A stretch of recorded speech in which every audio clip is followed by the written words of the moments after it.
Good afternoon, everybody. My name is Gina Shack, and I am from the Technical Assistance Collaborative, and I'm joined today by my colleague, Lisa Sloan. First of all, we wanted to thank everybody for dialing in and registering for the webinar and listening to the presentation on HUD's newly released Notice of Funding Availability for the Project Rental Assistance, or the PRA demonstration, NOFA. Or it's also sometimes referred to as the new Section 811 program. So just to let folks know the webinars that have been going on that are already out there, and where folks can find the posted webinar and in some cases the recording and the actual slides. So this is actually TAC's second webinar, so it's a repeat from the webinar that we did on Monday, the 4th. And the slides are actually posted on our Section 811 Resource Center website, which I'll give you the address in a second. There was also a webinar hosted by the Centers for Medicaid and Medicare Services and New Additions that was held yesterday.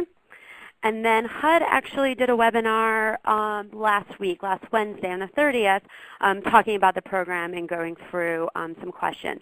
And they just also wanted to let folks know that HUD posted their first round of questions and answers that they received from the webinar that they did last Wednesday. And that's actually posted on HUD's website. It's actually it's a site they've set up that's dedicated to the PRA Demo NOFA. It's kind of a long address, so the best way to really find it is if you Google or put into a search engine HUD 811 portal NOFA, and that'll pop up, and then you'll see the Q&A over to the right on that website. It's also just really the first set of questions that they're publishing. So if you were on their webinar last Wednesday and you didn't, you don't see your question that was asked, they're planning on rolling out their questions over the course of the next couple weeks. So again, these slides for this webinar are posted on TAC's website. It's 811resourcecenter.tacinc.org. And if you can print them out and follow along with us. And then we'll also be posting the actual audio of this sometime next week. So I just wanted to give folks a general idea of how the next 90 minutes will go. The presentation will last about 60 minutes. I'm going to go over the NOFA context and just highlight some of the demo highlights that are in the NOFA. And then I'm going to hand it over to Lisa, and she's going to go into a little bit more detail around the rating factors that are in the NOFA and described in the NOFA, and then talk about how the things you want to think about and the points you want to make that I'm sure folks are already thinking about, but just some key things to think about when you're writing your application or talking with your other state agencies on what you want to put in the application. Then we'll have about 30 minutes left over for questions because we have a good amount of folks who call in and log into the webinar. We have to mute lines just technology-wise. So we're going to do questions through the chat feature, which I'll describe in 1 second. And also, I just want to point out, in case folks didn't get the website I said, the PowerPoint presentations are at the bottom, the 811resourcecenter.tacinc.org website now. Okay, so submitting questions. As I said, because we have a good amount of people on the phone, we're going to do questions through the private chat feature, which is very easy. We'll go over that, and I'll go over that in a second. But just in case, if you're listening today and you have questions after the webinar, there's 2 places you can submit them. You can submit them directly to me. It's gschhaak@tacinc.org, or you can also submit them directly to HUD. And they've actually set up a dedicated email address for questions for this NOFA. And that email address is PRA Demo Applications, all one word, at HUD.gov. But if you want to submit questions now, next slide please. If you want to submit questions now as speaking, or when Lisa's speaking, to ask for the latter part of the presentation today, if you look on if you're logged into the webinar, if you look on the bottom left-hand side of your screen, you're going to see a chat feature. There's two tabs. There's a public tab and a private tab. The private tab is probably grayed out. If you click on the private tab, it'll show up. And then after that, you want to click on leaders and assistants. So you'll see a whole list of folks, and then you'll see leaders and assistants. If you double click on the leaders and assistants tab, you can type in a message there. And then we'll have the questions funneled to us, and then we'll be able to ask them at the end, at the last 30 minutes. Okay? So, and I can repeat those instructions too when we go through our Q&A part. Okay, so let's get into the crux of why we're here, the NOFA contents. So the NOFA has very specific, so I actually want to start off by saying the NOFA is extremely comprehensive, it's very directive, and we're extremely grateful to HUD for putting out something that is really so clear and so easy to follow, and pretty much it tells you what they're looking for in the NOFA with some very comprehensive ideas and guides. So with that being said, there's context for both the state and the federal departments and administrations and kind of goals and overarching themes. So on the state side is, folks are aware, and I'm sure you all see it, there's many challenges that you're facing in your states now, whether it's compliance with Olmstead, solving homelessness, chronic homelessness problems, just not having enough affordable, permanent, supportive, integrated housing in the community. So what this PRA demo really does, it wants to help states create more integrated, affordable, permanent, supportive housing designated for people with disabilities. The NOFA really strives, and I obviously highly suggest everybody read it, but you'll really see how it's going to help states meet challenges around the Olmstead compliance, around moving away from expensive institutional care, dealing with state budget cuts to programs, federal budget cuts to programs, and it's really by creating a state-level policy around providing long-term care and services, as well as affordable housing for people with disabilities in your state. On the federal side, I want to point out that as we see, and folks follow the federal budget, you see many HUD and other housing programs, whether HUD, HHS. Their appropriations has, over the last couple of years, has either been level funded or it's actually decreased over the years. So it's really exciting for us to see this NOFA, and for y'all to see this NOFA, and how important it is, how important and exciting a new resource to actually create new units is actually available. This PRA Demo NOFA is only one of two HUD programs that actually had appropriations in fiscal year 2012 to actually create new units. The other program is VASH. And as I was saying, the NOFA demo really supports programs in states that provide long-term care services for people living in the community, and then and not only does the PRA NOFA demo NOFA really create and mandate relationships and partnerships on the state level, but it does as well on the federal level. So there's a HUD and HHS partnership that it's created, HUD and other HUD program partnerships, as well as partnerships with the Department of Justice through Olmstead enforcement, and then with HHS through CMS with the Money Follows the Person program, other waiver programs, the Medicaid, and stuff coming through up on the pipeline in the Affordable Care Act. So there's a lot of collaboration and partnering. So I'll talk a little bit about exactly what in a general overview of what the PRA demonstration project is. So the PRA demo is a project-based rental assistance model. So it's used to fund or run as an operating subsidy in a project, in a larger project. The demo will require state and local, state-level partnership to ensure voluntary supportive services are available to eligible participants. And I just want to make clear that the services, the community-based services and supports that have to be made available to the tenants are elected by the tenant. So the tenant can choose to engage in the services, but if they were to leave their services, they wouldn't be ineligible for the housing, or they wouldn't get evicted. The NOFA also requires that the housing be integrated and of high quality, and it will really offer people with significant disabilities the opportunity to live alongside other tenants who don't have disabilities. So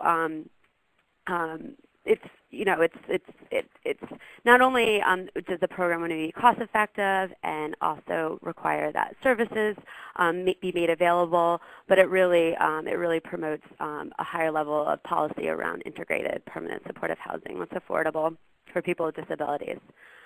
So the next model, or the next chart I should say, is really it's sort of what in the development world folks call the three-legged stool. So it's the critical elements of how permanent, affordable housing units or projects are built.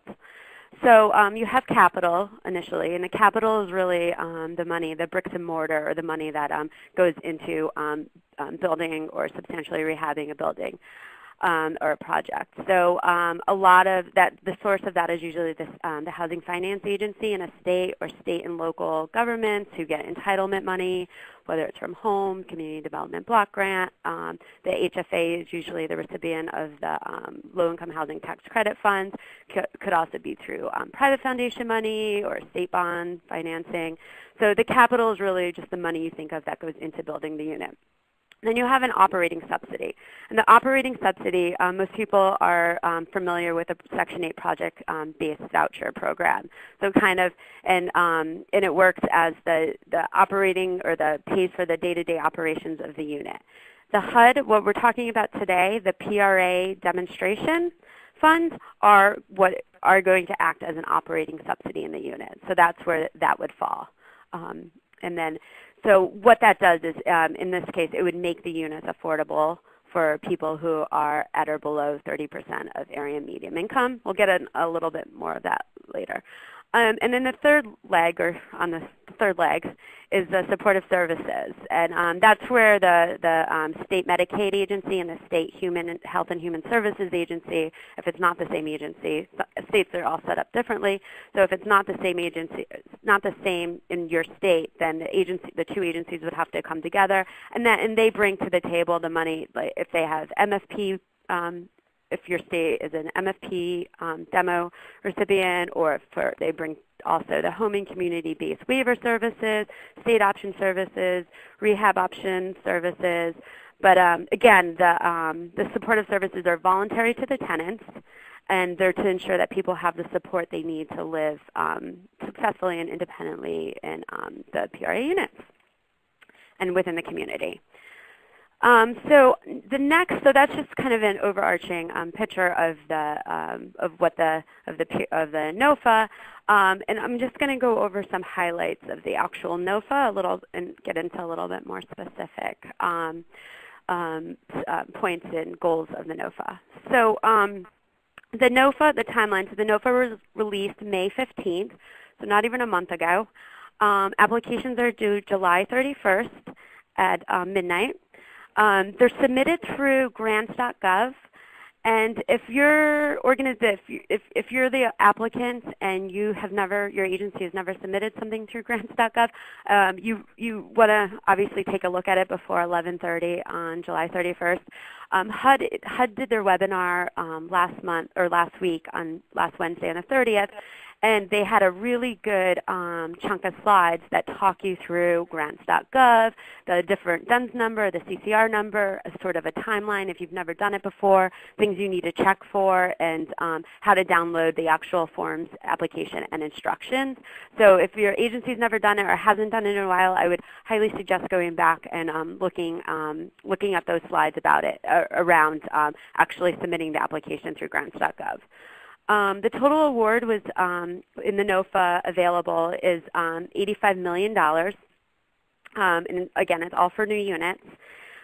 It's estimated that that will really fund about 2,800 new units nationally. You know, the number depends a little bit on the states that are funded and the cost areas of the states, but we feel pretty confident about the 2,800 units. HUD plans to award between 9 and 16 awards. And the minimum state can apply for is $2 million, and the maximum a state can apply for is $12 million. We've just done some rough math, and the $12 million would roughly be about 400 new units. Again, that would sort of it would kind of go up or down a little bit depending on the cost area of where the units are being put in the state. And then folks want to know that the initial award, and this is statutory and or statutory and in the NOFA, that the initial award is for 5 years with 1-year renewals.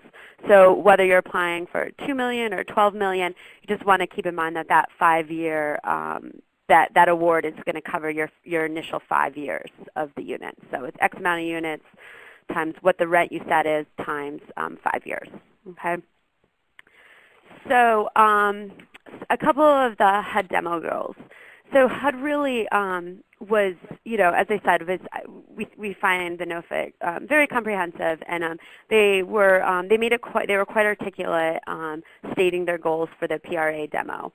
So they want to support in state housing and health and human service and Medicaid agency collaborations that will really increase the access to affordable permanent supportive housing with appropriate services that are voluntary for people. They want to see the project as, they want to see innovative applications that can be repeated in other communities. And they're really looking at a cross-disability model that, really includes people in integrated housing that throughout communities, throughout projects, and that will help states and the federal programs really be more cost effective than the way a lot of housing is currently being created. So they're pretty clear on their motives: the voluntary services, the partnership at the state level, where state level policy around affordable housing for people with disabilities can really be made and implemented, innovation, mixed income approaches for integrated housing, and cost effectiveness. Okay, so eligible applicants. And HUD is very clear about who's eligible to actually apply for the funds. A housing agency is going to be the applicant. It's not a nonprofit, a for-profit, a developer, nor a state health or human service agency. It's a housing agency. And the NOFA spelled out a couple of different options. So it's very important that you understand in your state who's going to apply. It has to be either the agency currently allocating the low-income housing tax credits, or usually the housing finance agency. And again, states are set up differently, so depending on how your state's set up, they may form a different sort of partnership or application. But, or it can be the state housing or community development agency that oversees entitlement money, so the home program, the home investment partnership, or similar federal or state programs. It can be the state, regional, or local housing agency or agencies, so the local public housing agencies. Or it could be a partnership or a collaboration of the state housing agency and or a local or regional housing agency. So it could be a partnership between the HFA and the PHA. And then the NOFA is clear that it permits the co-applicants if you went with that model. So some states, again, states may be set up differently. The one thing that the NOFA really does sort of spell out is that they only want one eligible applicant per state, and each state should determine which eligible applicant, in the event that there's more than one, that's most appropriate. So this leads, okay, this slide. So again, there should only be one eligible applicant per state. If HUD sees more than one application per state, they've stated in the NOFA that none of the state's applications will be reviewed. And then so if you're from a Health and Human Services or a Medicaid agency, you just want to make sure that you're only being included in the interagency agreement or doing support letters or signing on to one Section 811 PRA demo application. Okay? So eligible activities. So again, it's very clear and pretty simple as to the things that you can do with the PRA demo funds. It's project-based rental assistance, and it has to be in an eligible multifamily property. So you can pay the rent, right, the operating cost, and the rents are determined by the project. So Lisa will go into a little bit more detail about how that you can ask up to the fair market rent, but you're also going to be scored on how you decide to set your rents, and she'll talk a little bit about that when we talk about the factors. And the second thing is really it's administrative costs. You can use up to 5% of your grant awards or funds for up to 5% for admin. There have been, in the HUD webinar last week, there were questions submitted regarding whether or not you can use these for vacancy payments or security deposits. And so we're still waiting for HUD to answer that question. So that could or could not be an eligible activity. So I would stay tuned if you're interested in that question. So the things ineligible activities, so you cannot use PRA fund for capital. And HUD's very clear that there's no capital funding throughout the NOFA, and it's very clear in the appropriations language for fiscal year 2012 for the 811 program. There's no appropriations to use 811 for capital. And then the capital really has to come from tax credits, home, or other sources of capital that we talked a little bit about before. So eligible properties. HUD states that in the NOFA that you can use new or existing multifamily properties, and the properties can be owned by for-profit or nonprofit owners, and the properties themselves have to have at least 5 units in them. So there's a minimum of 5 units.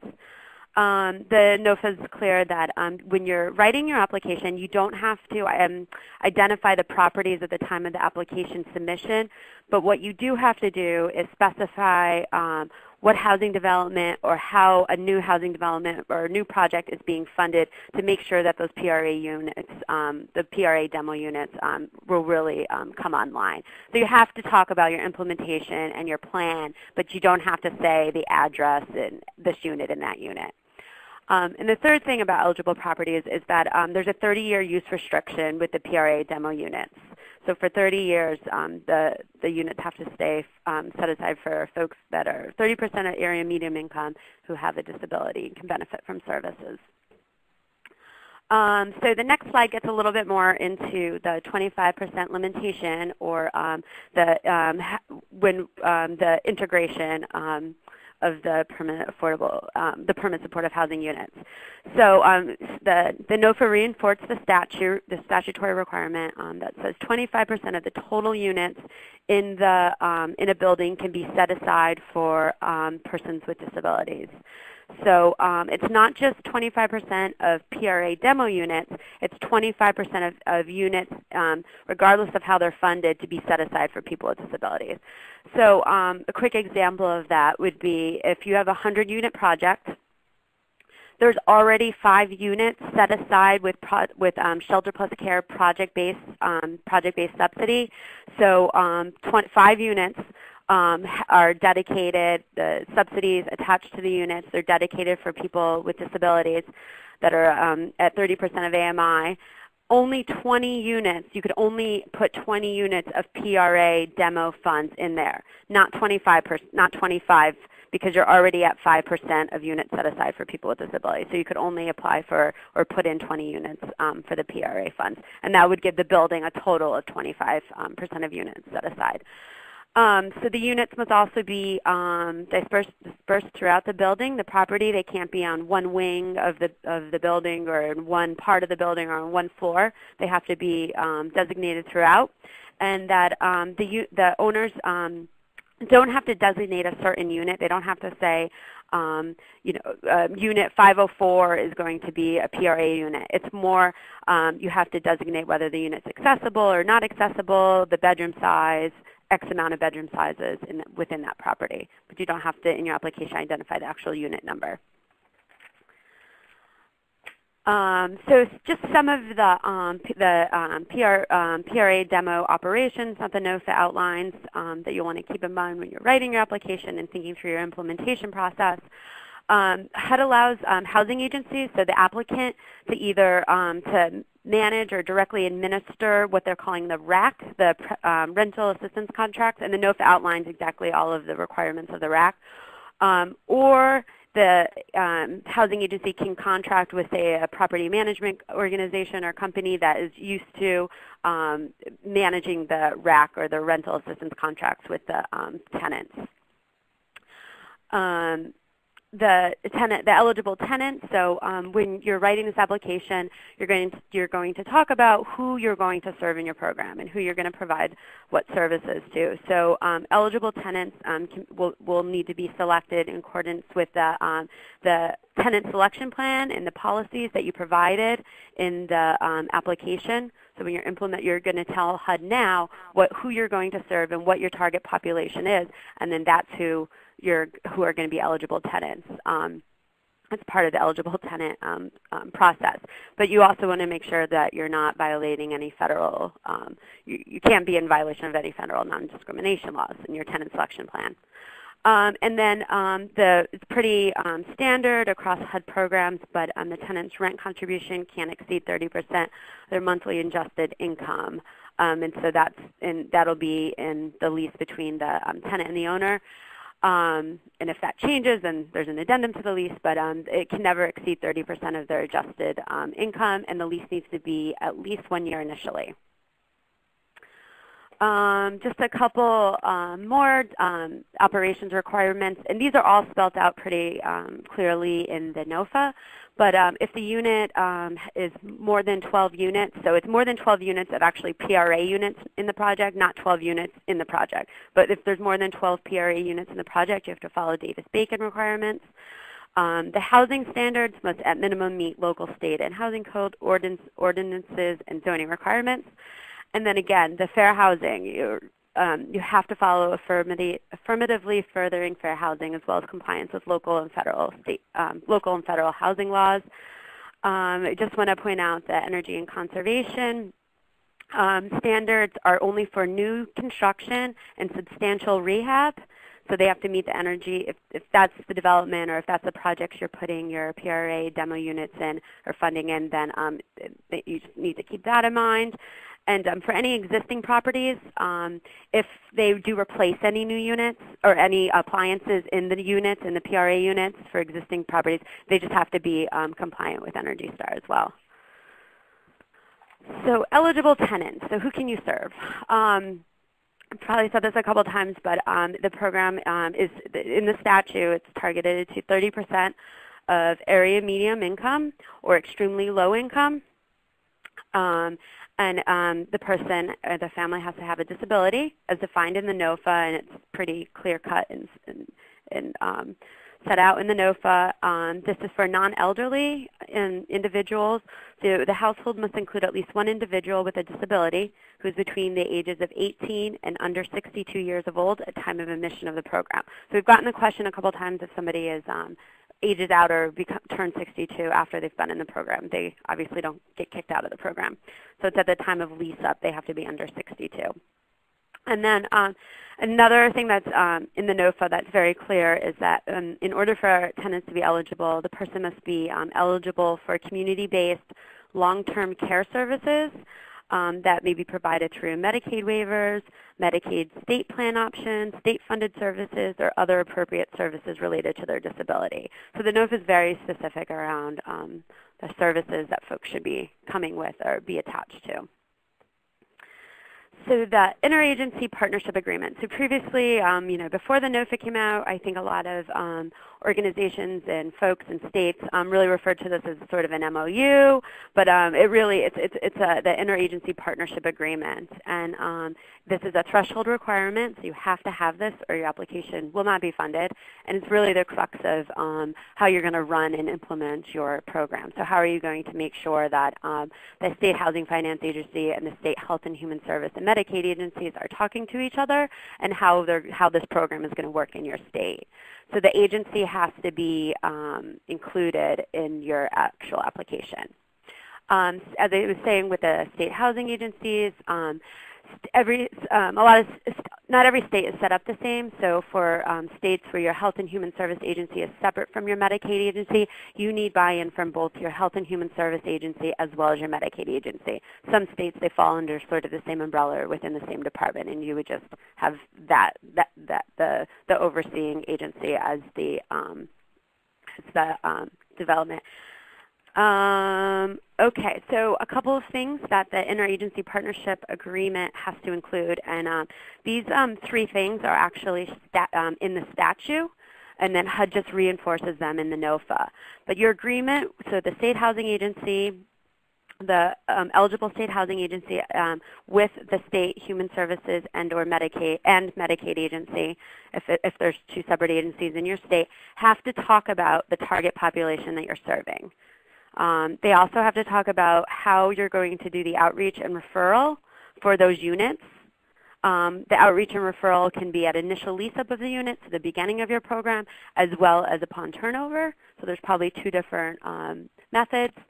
And then the commitment that the state health and human service and Medicaid agencies have, and what kind of commitment, how strong of the commitment it is to provide the appropriate services or make the services available for the PRA Demo residents. So those are three things that they're not three easy things, but they're three things that have to be included in the agreement and then discussed through implementation.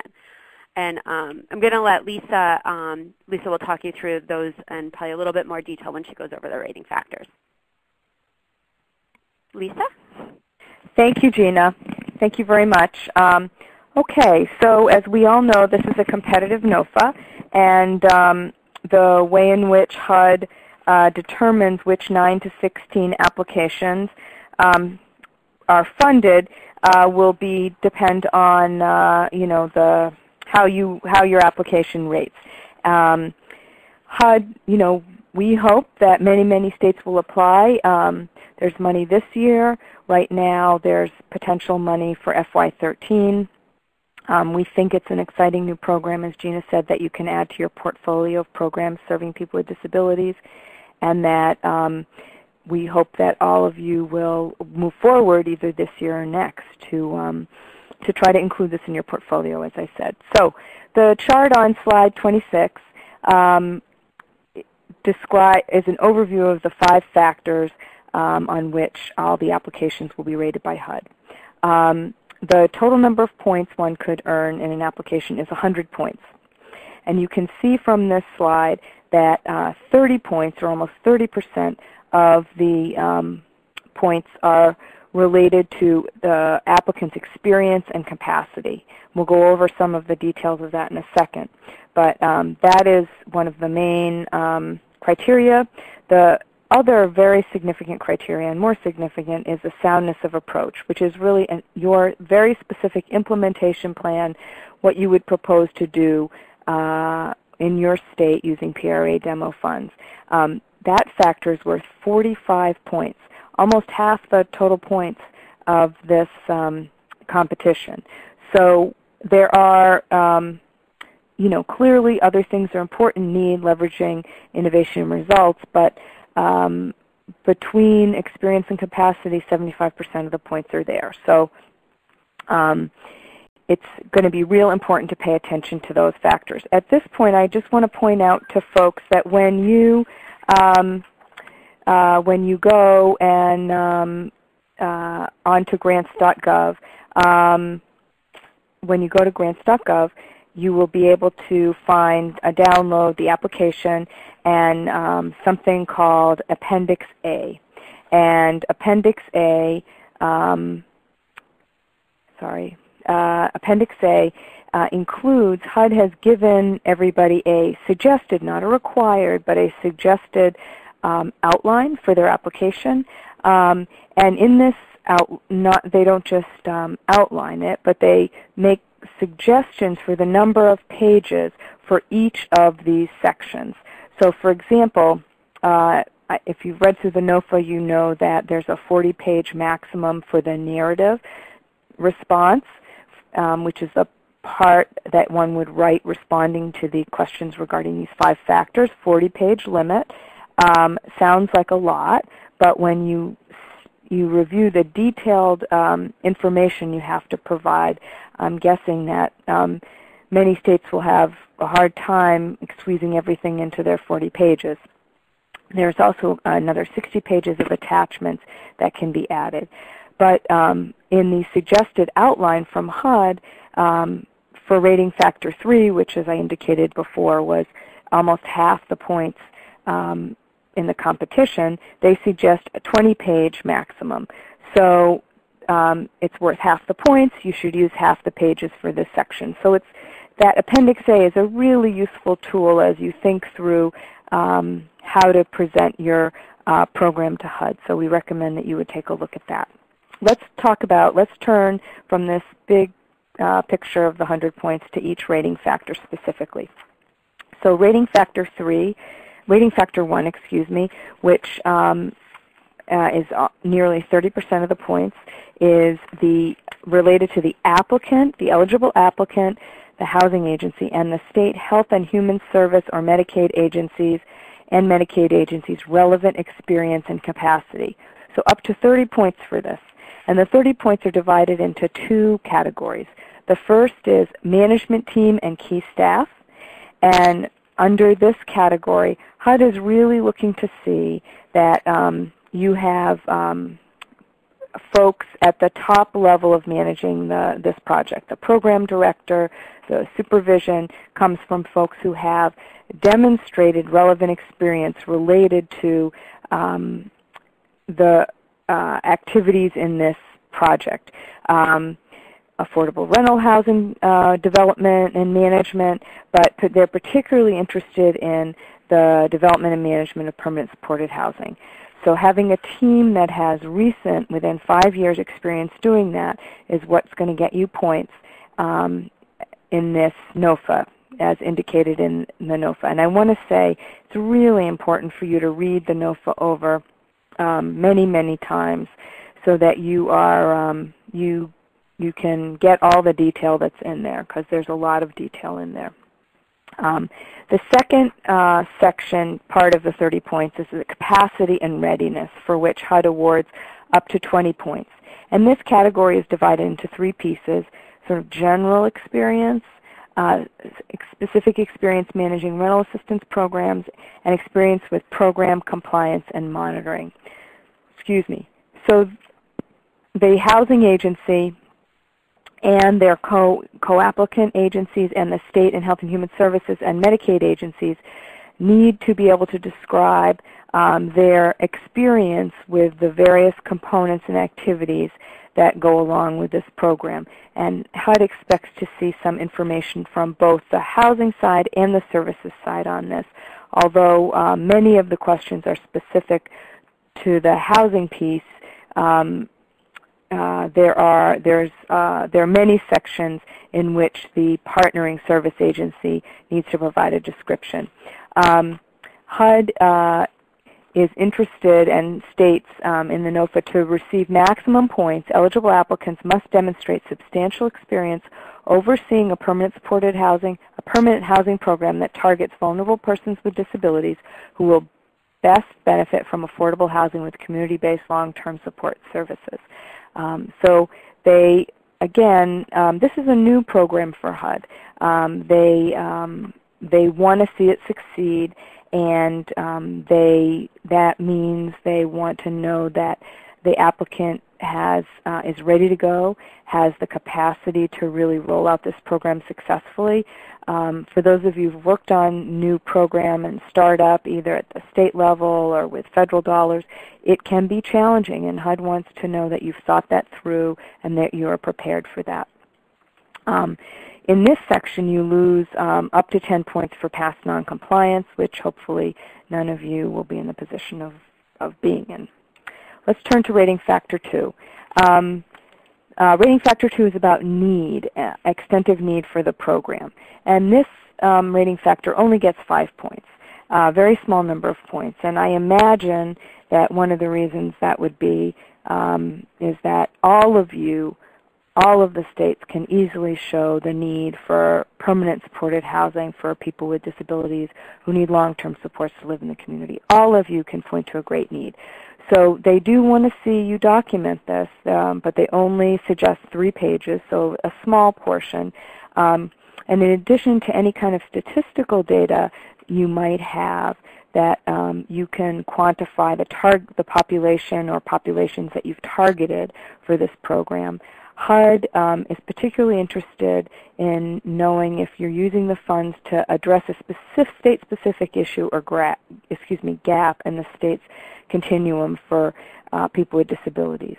And in this section of the NOFA, they begin to talk about Olmstead and specifically the work that many states are doing helping people transition from institutional care into integrated housing and into the community. The NOFA states that it is that programs designed in response to Olmstead litigation or designed to complement a state's voluntary affirmative Olmstead planning efforts may earn maximum points. So they don't guarantee it, but they appear to be looking to see if that's an issue that you have in your state, if you're using this program to help address that. Now that doesn't mean that you have to have a target population or you have to have a lawsuit. But it is stating that it's a particular interest of this NOFA and of HUD in general and the HUD-HHS partnership, as Gina indicated at the beginning of this webinar. If you remember, however, this is only 5 points of the entire program, rating factors. Rating factor 3 is the big one. As I indicated before, 45 points, almost half of the points. And this is really, it's an implementation, an implementation plan. And HUD in the Part A, which is called the implementation plan, the program description where you get up to 20 points, HUD expects to see a narrative that provides more detail to the relationships and activities that you have described in your required interagency partnership agreement. So HUD wants to see you fleshing out, they state in the NOFA, some of what you have put in there, put into the agreement, because it's likely that that you don't have the level of a specific level of detail, and that's appropriate for an agreement. But they want to see it described here. They make it clear they want to see from the service side, they want to see evidence of long-term commitment from the states to make services available that are appropriate for the target population. HUD states that they understand services are typically funded only annually, but they would like to see some sort of commitment, and that this program would remain a high priority for the state's healthcare delivery system. And I quote from the NOFA, "A robust description of this commitment will earn higher points." So you'll have to interpret robust on your own, but I imagine more detail and stronger would be something that they would be looking for. This is also the section in which the housing agency is going to talk about its pipeline. The program requires states to bring capital to the table, and that could be state housing trust funds, tax credit dollars, others, but they want to know what the pipeline of these units looks like. In some ways it's related to the capacity and readiness issue. Do you have units that would be ready to go? As Gina indicated, the NOFA would like to see units occupied within 24 months.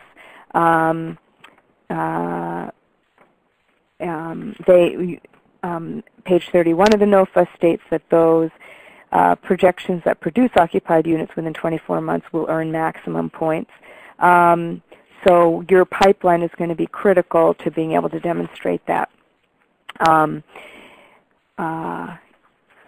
So there are many, it's an important, you need to really look over this section because there are many details that you will need to address. Applications can receive up to 10 points to discussing management and oversight. What's your staffing plan going to look like? What's your program management going to look like? How are housing and services staff going to interact? What's that infrastructure going to look like for making referrals?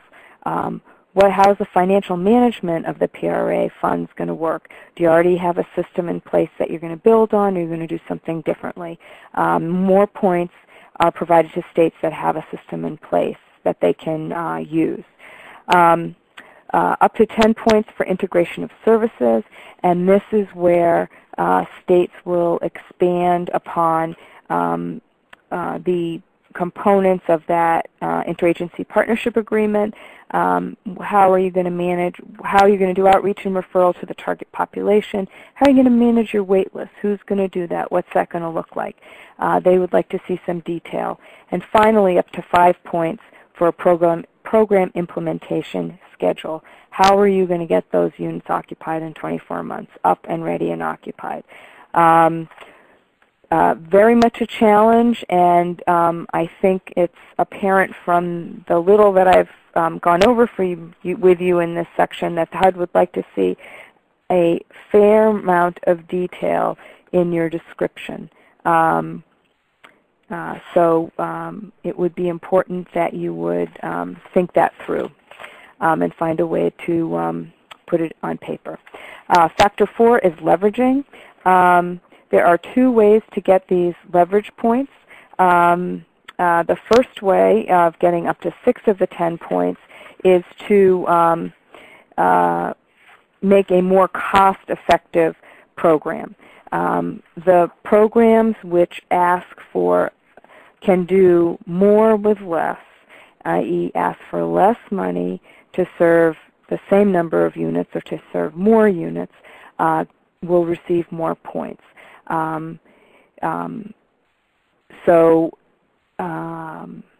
State agencies that indicate that they can bring units to the table that are already subsidized, that are already affordable at 30% of area median income or 20% of area median income. If units are already affordable, then the amount of PRA funds that would have to be put in per unit will be less, and therefore your program is more cost effective. So HUD is encouraging you to see if you can do that, and will give you a significant number of points for that. The second way to get leveraging points is to bring some commitments of set-asides to the table, and this is applications can receive up to 4 points for that. Specifically, HUD is looking for commitments of project-based or tenant-based state or federal vouchers, such as a housing choice voucher, that are committed to serve the same target populations, but side by side with your PRA demo. I don't want you to picture that literally, but it's almost like a match. So for every 2 units that you request from HUD, if you can show that you're bringing another one online, that a housing authority or some other entity is committing another 1 unit, 2 for 1, then you would receive the maximum number of points of 4 points. So bringing other resources to the table is something HUD's looking for. The last factor for which 10 points are awarded is about achieving results, program innovation, and evaluation.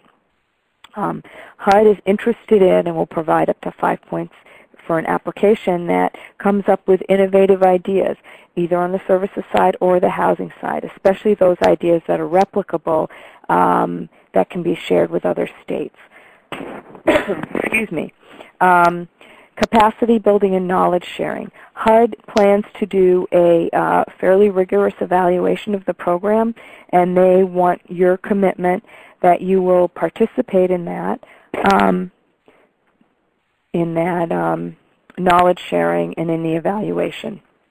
And finally, HUD provides up to 3 points for programs that go beyond the specific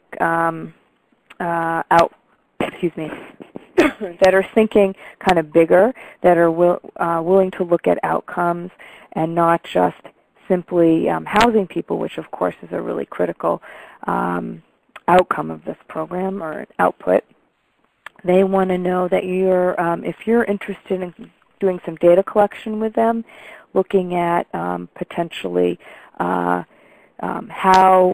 the impact of moving into these particular units, the impact that has on people. Does it result in cost savings, perhaps because there's lower use of support services or medical services or prison services or other kinds of public services? Are there health improvements for people? If you're interested and willing to look at some of those outcomes, and you can present that case to HUD, then you will stand to get some extra points. So that's our quick overview of the rating factors. That section of the NOFA is the most important, so take a careful look at it, and Appendix A as you begin to think about putting your proposals together. We wanted to say a few words about kind of getting started. Some of you on the phone may have been thinking about this for many months, may have a program already in place that you want to expand, and others of you may just be kind of starting out in this. So given that, what kinds of things do you want to be thinking about? And so we want to present to you a few thoughts we have on where you could get started. And as Gina indicated earlier, the Interagency Partnership Agreement is critical to this application. It's a threshold requirement, a program threshold requirement. So you've got to start thinking about that. Some of the things you might think about are, what are the state housing agency roles and responsibilities versus what are the state human services and or Medicaid agencies going to do in this? What are the activities and responsibilities you're each going to take in making this work? And how are you going to collaborate effectively? Do you have existing collaborations and can you build on those? Or is this something that's a little bit new to you? But you've got to figure out how to do it effectively and to demonstrate to HUD that you can do that. As Gina indicated, the Interagency Partnership Agreement has 3 required components. Doesn't mean you can't have other things in there, but you must have these: a description of the target population, how are you going to do outreach and referral for that target population, and how you're going to make services that are appropriate for that target population available. So I'm going to go some thoughts on each of those, or some things that you could think about in the next few slides. Some of the things you want to think about are, don't forget that your target population has to meet the definition of eligible tenants. As I think Gina said earlier, the definition of who is eligible, the definition of disability, is very, very, very broad. There are some limitations, however. Persons whose sole disability is HIV, persons whose sole disability is substance abuse are not considered eligible for this program. However, people who have either of those disabilities combined with health issues, psychiatric issues, other kinds of challenges would be eligible. But as you're thinking through the target population, you don't want to pick a target population that it doesn't meet the required definition between age, between income, and et cetera, et cetera. You want to think a little bit about, what are the state's priorities? Are there, is the human services agencies are they working on some program for which affordable housing is a critical piece? And that might include Money Follows the Person program. That might include programs that are targeting ending homelessness. how can the state's existing priorities, for which you're probably already geared up, how can this program fit into that? Are you going to target certain subpopulations? Are you going to have a prioritization if you choose more than one target population? Will you need to limit the target population based on service eligibility, or maybe there's a limited amount of service and that's going to have some impact on how you define the target population? What about geographical limitations? Are you going to have any of those? Do you think you can serve people statewide? Do you think you can do that effectively? It's a new program that might be a little bit challenging to achieve. So something to be thinking about. The second component of that agreement is the outreach and referral section, and these next two slides discuss that. In terms of the outreach, you're probably thinking, how can I get a large enough pool? Once I pick the target population, how can I get a large enough pool? How many people should that be?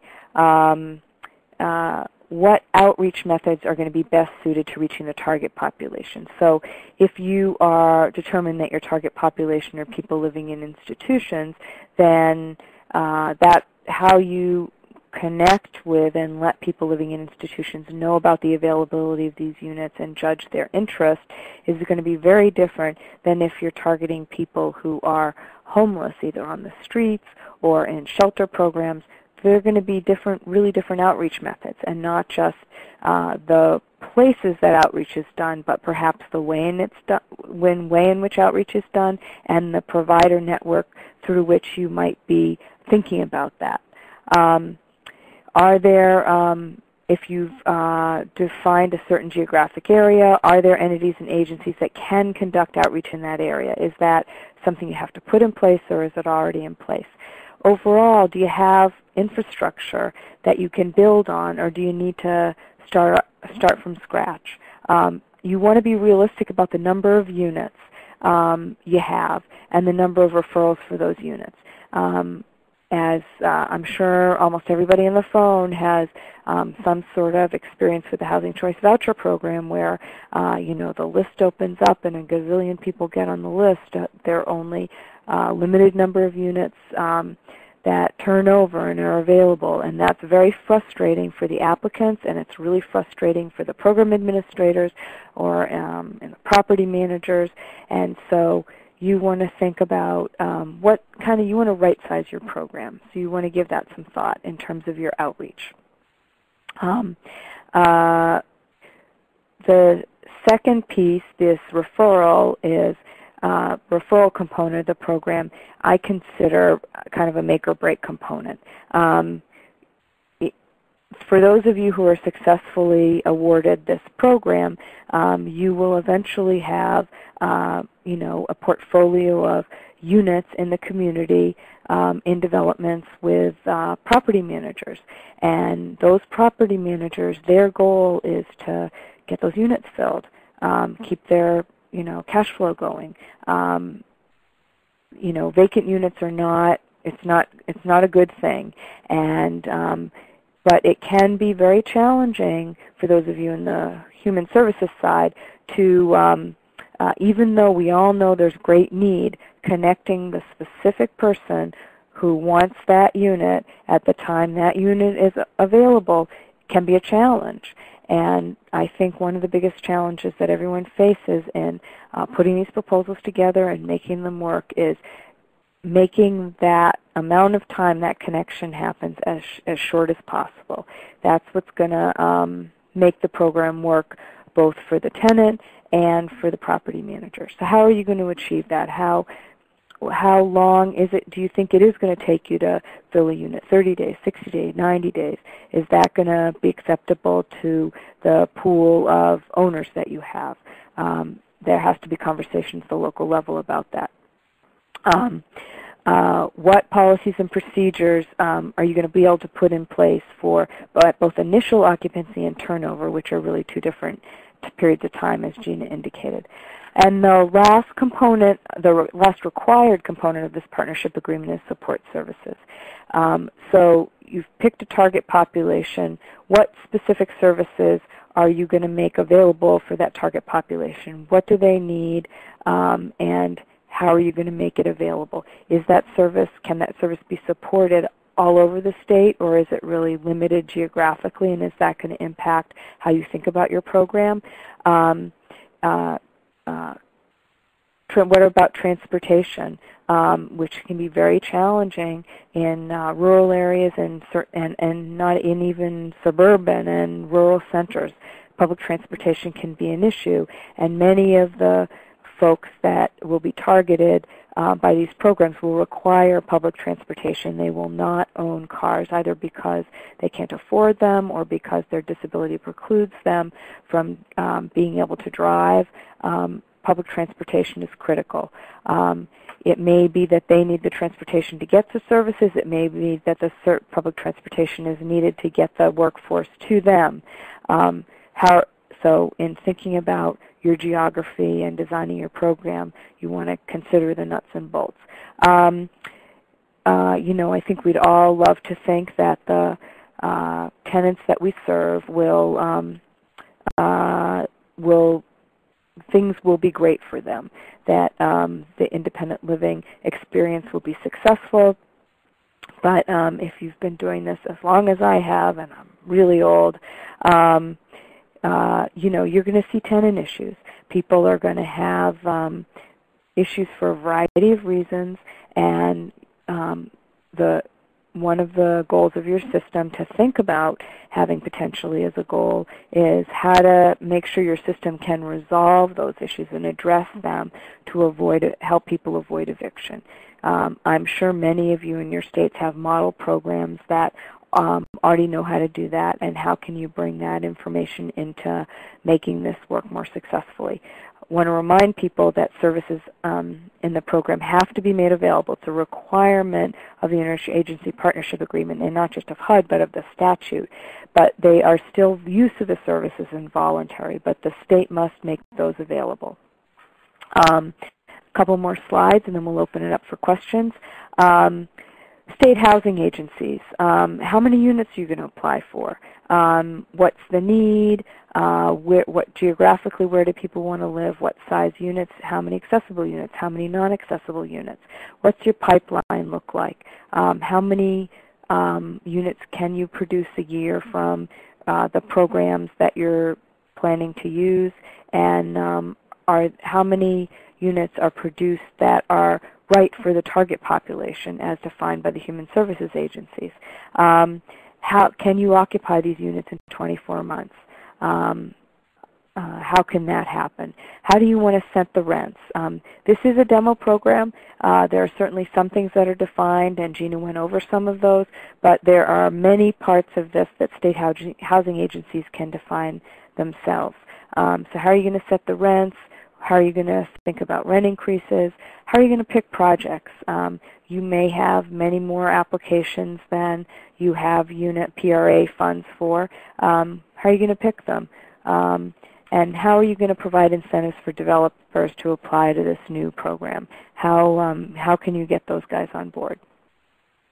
We would encourage you to take advantage of the flexibility offered by HUD, setting the terms for the RAC, the rental assistance contract, again determining how rent increases happen, thinking about that deed restriction, the use restriction that the 30-year use restriction. HUD has not provided terms for that, at least not so far, so that's something that you could think about.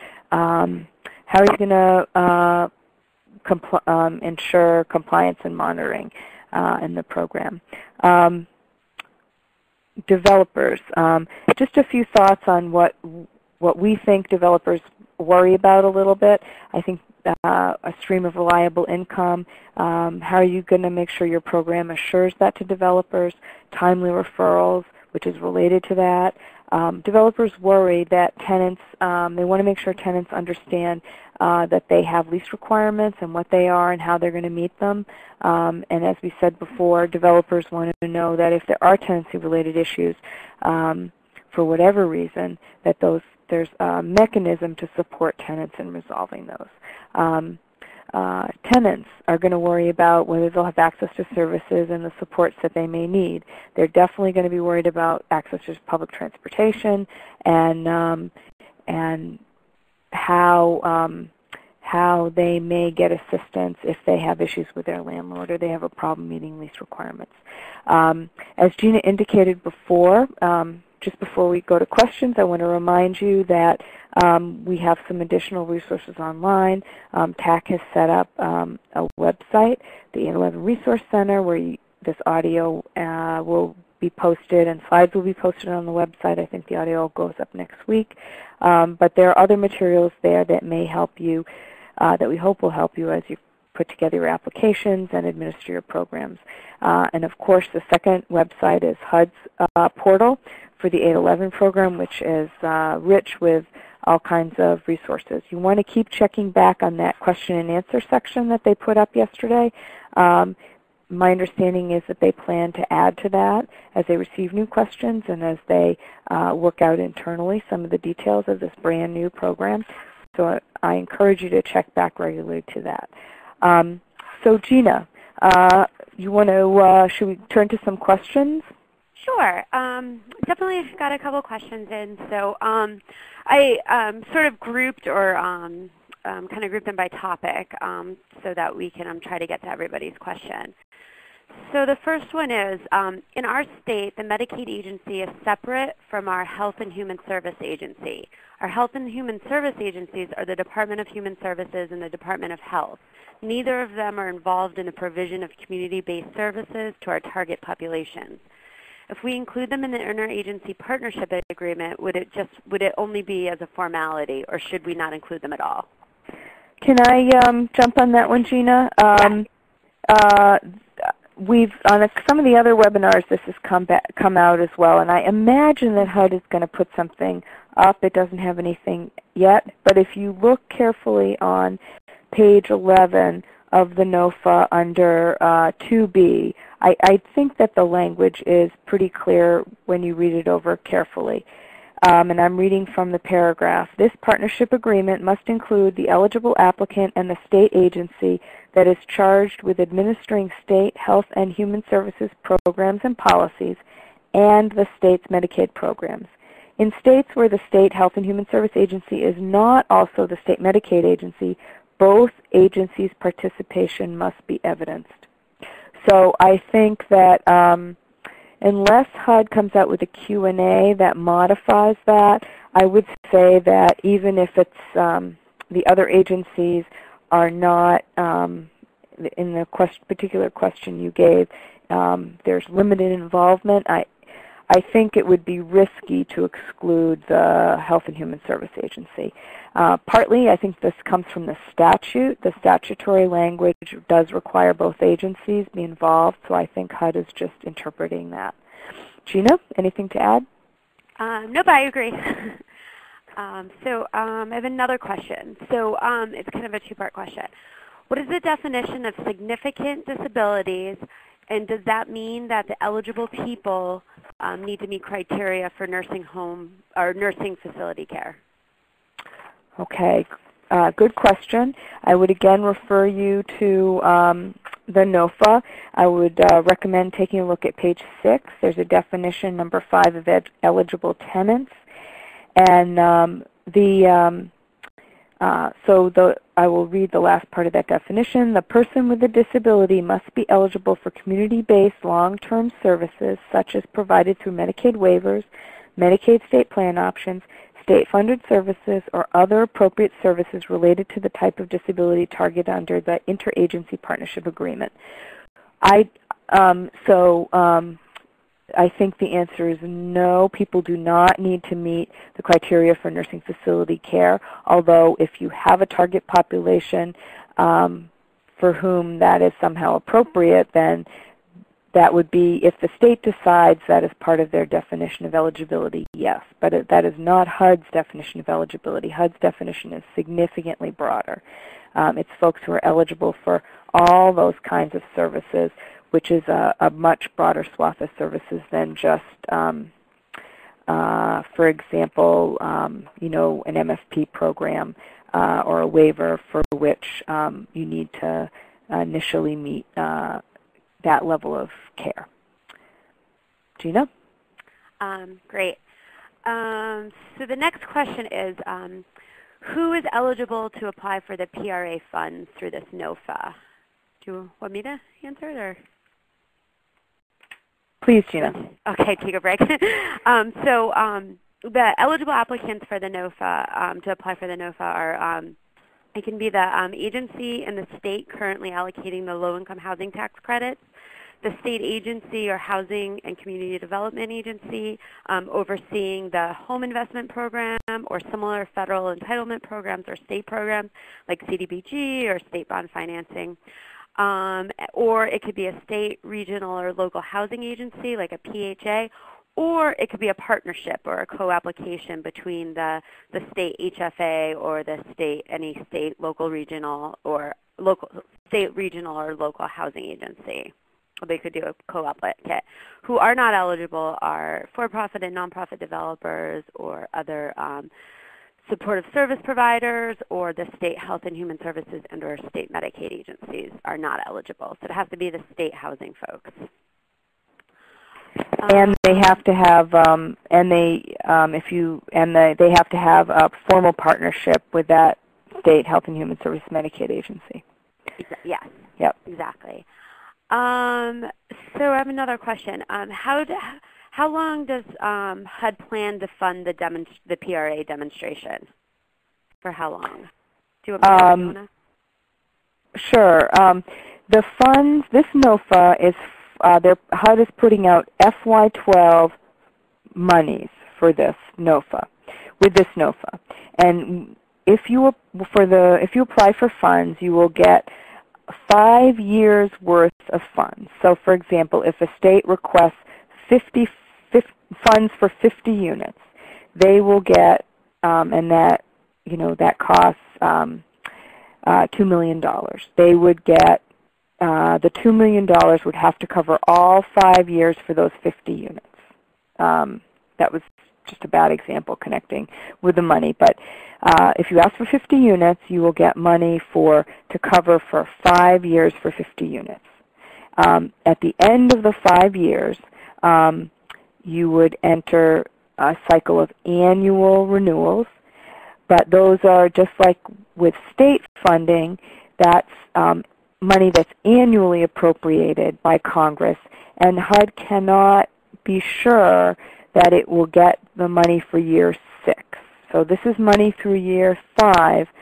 It doesn't know if it will have money for year 6. It is certainly hopeful it will, and the President has his FY13 budget includes funds for new 811 units, and so presumably if this is a program that's successful and continues to be funded, you get year 6 money. But I think HUD would say that there's no guarantee that they don't control the whole process.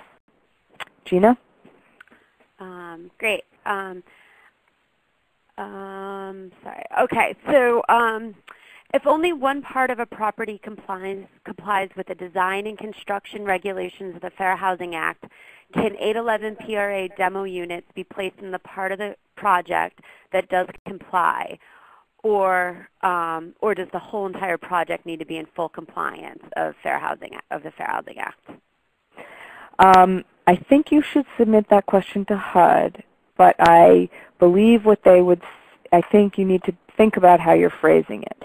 I think if you have a property that is not in compliance with a federal law, it doesn't really matter if it's all or part of it. If it's literally not in compliance with the federal law, I think it's going to be hard to get HUD to allow you to use funds in that property. If what you mean by this question is that, gee, we have a site and it's got a brand new building that meets all the post-1988 Federal Fair Housing Act codes, and it's fully accessible, and it's got adaptable features and all that kind of stuff. And then on the same piece of property you have an older building. Just because it's older doesn't mean that it's quote-unquote out of compliance. It was in compliance at that point in time. So if what you're saying is we've got accessible in one building but not accessible in the other, I'm not sure that would be an issue if those units are appropriate for the target population. But I think HUD would have a hard time funding a unit that, was not up. If you're saying it's not up to code, doesn't comply with some state or local law, I'm not sure that they would approve that. So you might want to clarify your question and send it to HUD. Gina? Great, I agree. The Section 811 PRA NOFA states there must maintain a 30-year use restriction and then a 20-year rental assistance contract. What is the relationship between these and how does it play out operationally? So if you have a 20-year RAC or rental assistance contract but you have to maintain the property or the set-aside for 30 years, why is there a discrepancy of 10 years? We're waiting for HUD has had this question from a number of places, and we're waiting for HUD to talk about how to talk about it because it will be a concern of developers. So I would say keep an eye on the Q&A for that. Yeah. And the last question I have right now is, does the tenant have to always be or maintain the 30% of AMI designation for the entire term of their lease? Do we answer? Sure. Okay. The 30% of the area median income eligibility requirement is just an eligibility requirement when someone is initially entering the program. So if for some reason while they're in the PRA demo unit and their income goes up or above 30% of AMI, they would stay in the unit. Great. Okay, so that's all the questions I have. And again, if folks have questions after they get off of the webinar or go back into their agencies and chat, they can either email me at gshack@tacinc.org, or as we said before, HUD has set up a specific